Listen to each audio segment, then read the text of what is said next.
Welcome to world update. और हम बात करेंगे आज साइंस बायोलॉजी के आगे सीरीज़ के बारे में।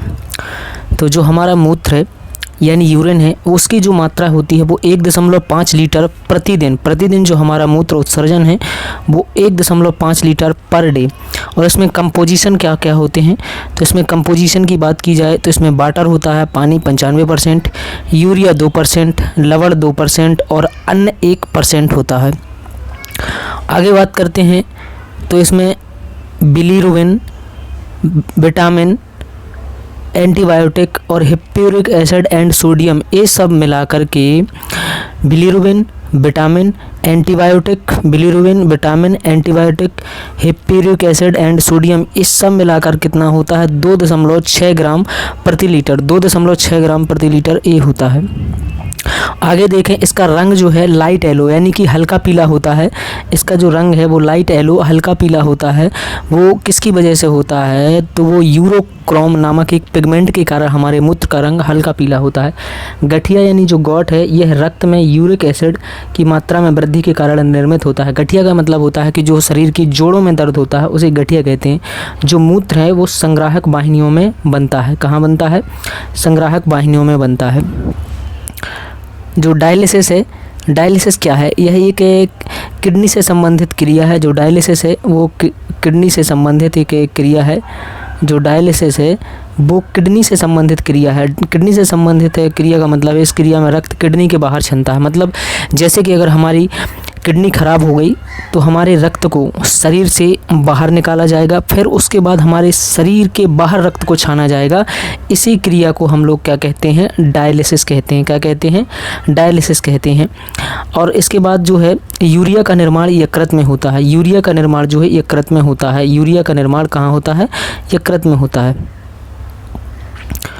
जो कोरोनरी धमनी है वो उत्सर्जन से संबंधित नहीं है। जो कोरोनरी धमनी है वो उत्सर्जन से संबंधित नहीं है, यह हृदय से संबंधित है। क्या है? हृदय से संबंधित है। इस धमनी में गड़बड़ी के कारण हार्ट अटैक आता है। क्या आता है? हार्ट अटैक आता है। अगर कोरोनरी धमनी उत्सर्जन से संबंधित नहीं है, यह हृदय से संबंधित, अगर इसमें कोई दिक्कत आती है तो इससे हमें हार्ट अटैक का खतरा आ जाता है। आगे देखें, मानव में अमोनिया को यूरिया में बदलता है तो कौन बदलता है? मानव में जो अमोनिया है उसको यूरिया में कौन बदलता है? तो यकृत यानी कि लीवर। लीवर को हम यकृत भी कहते हैं। क्या कहते हैं? लीवर को हम यकृत भी कहते हैं। अगला क्वेश्चन है, यूरिया का निर्माण कहाँ होता है? तो यूरिया का जो निर्माण है वो कहाँ होता है? वो भी आपका यकृत में होता है। यहाँ पर थोड़ा PDF बनाने में दिक्कत हो गई इसलिए सॉरी। जो यूरिया का निर्माण है वो यकृत में होता है। किडनी की संरचनात्मक इकाई क्या होती है? किडनी यानी जिसे हम क्या कहते हैं? गुर्दा कहते हैं। उसकी संरचनात्मक इकाई क्या होती है? तो किडनी की संरचनात्मक इकाई होती है नेफ्रॉन। क्या होती है? नेफ्रॉन होती है। नेफ्रॉन संबंधित है श्वसन तंत्र से, स्नायु तंत्र से, संचारी तंत्र से, उत्सर्जन से। तो किससे है? उत्सर्जन तंत्र से। नेफ्रॉन किससे संबंधित है? उत्सर्जन तंत्र से। अगला क्वेश्चन की बात करते हैं तो नेफ्रोलॉजी किसके साथ जुड़ा हुआ है? जिगर, फेफड़ा, गुर्दे या ग्रहणी। तो किसके साथ जुड़ा हुआ है? गुर्दे के साथ। किसके साथ है? गुर्दे के साथ। कौन से रोग के उपचार में डायलिसिस किया जाता है? हमने अभी बताया था जब गुर्दे की खराबी हो जाती है यानी किडनी जब खराब हो जाता है तब रक्त जो है शरीर के बाहर छाना जाता है, इसीलिए इस प्रक्रिया को हम डायलिसिस कहते हैं। अगला प्रश्न है, कौन सा यौगिक गुर्दे की पथरी का निर्माण जो है करने वाला सर्वाधिक सामान्य यौगिक है? तो कैल्शियम ऑक्जेलेट। इसी से कहते हैं हम कि पथरी बन गई हमारे पेट में, यही पदार्थ जमा हो जाता है कैल्शियम ऑक्जेलेट। क्या जमा हो जाता है? Calcium oxalate. शरीर का कौन सा अंग खून के शुद्धिकरण से संबंधित है? दिल, पित्ताशय, गुर्दे, प्लीहा। तो क्या है? गुर्दे, या जिसे हम किडनी कहते हैं। क्या कहते हैं? किडनी कहते हैं। अगला क्वेश्चन जाएगा, अगला क्वेश्चन जो है, मानवों में वृक्काणुओं का कार्य निम्न में से क्या है? तो वो है उत्सर्जन। जो वृक्काणु हैं, वृक्क जो है वो क्या करते हैं?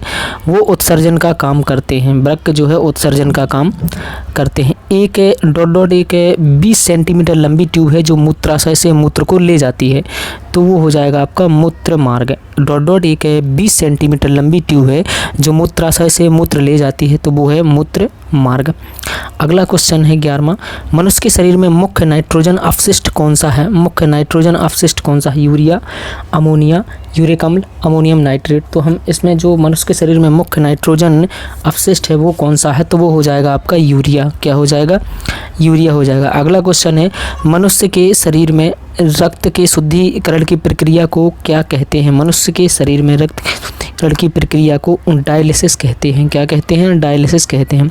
डायलिसिस किससे संबंधित है? यकृत से, वृक्क से, आँखों से, मस्तिष्क से। तो किससे संबंधित है? वृक्क से। जब यूरिया किसके द्वारा रक्त से पृथक किया जाता है? तो किसके द्वारा किया जाता है? यूरिया जो है किसके द्वारा रक्त से अलग किया जाता है? तो आंत, अमाशय, प्लीहा या गुर्दा। तो क्या है? क्या हो जाएगा आंसर इसका? इसका आंसर चला जाएगा आपका गुर्दे के साथ। अगला क्वेश्चन है, मूत्र का पीला रंग किसकी मौजूदगी के कारण होता है?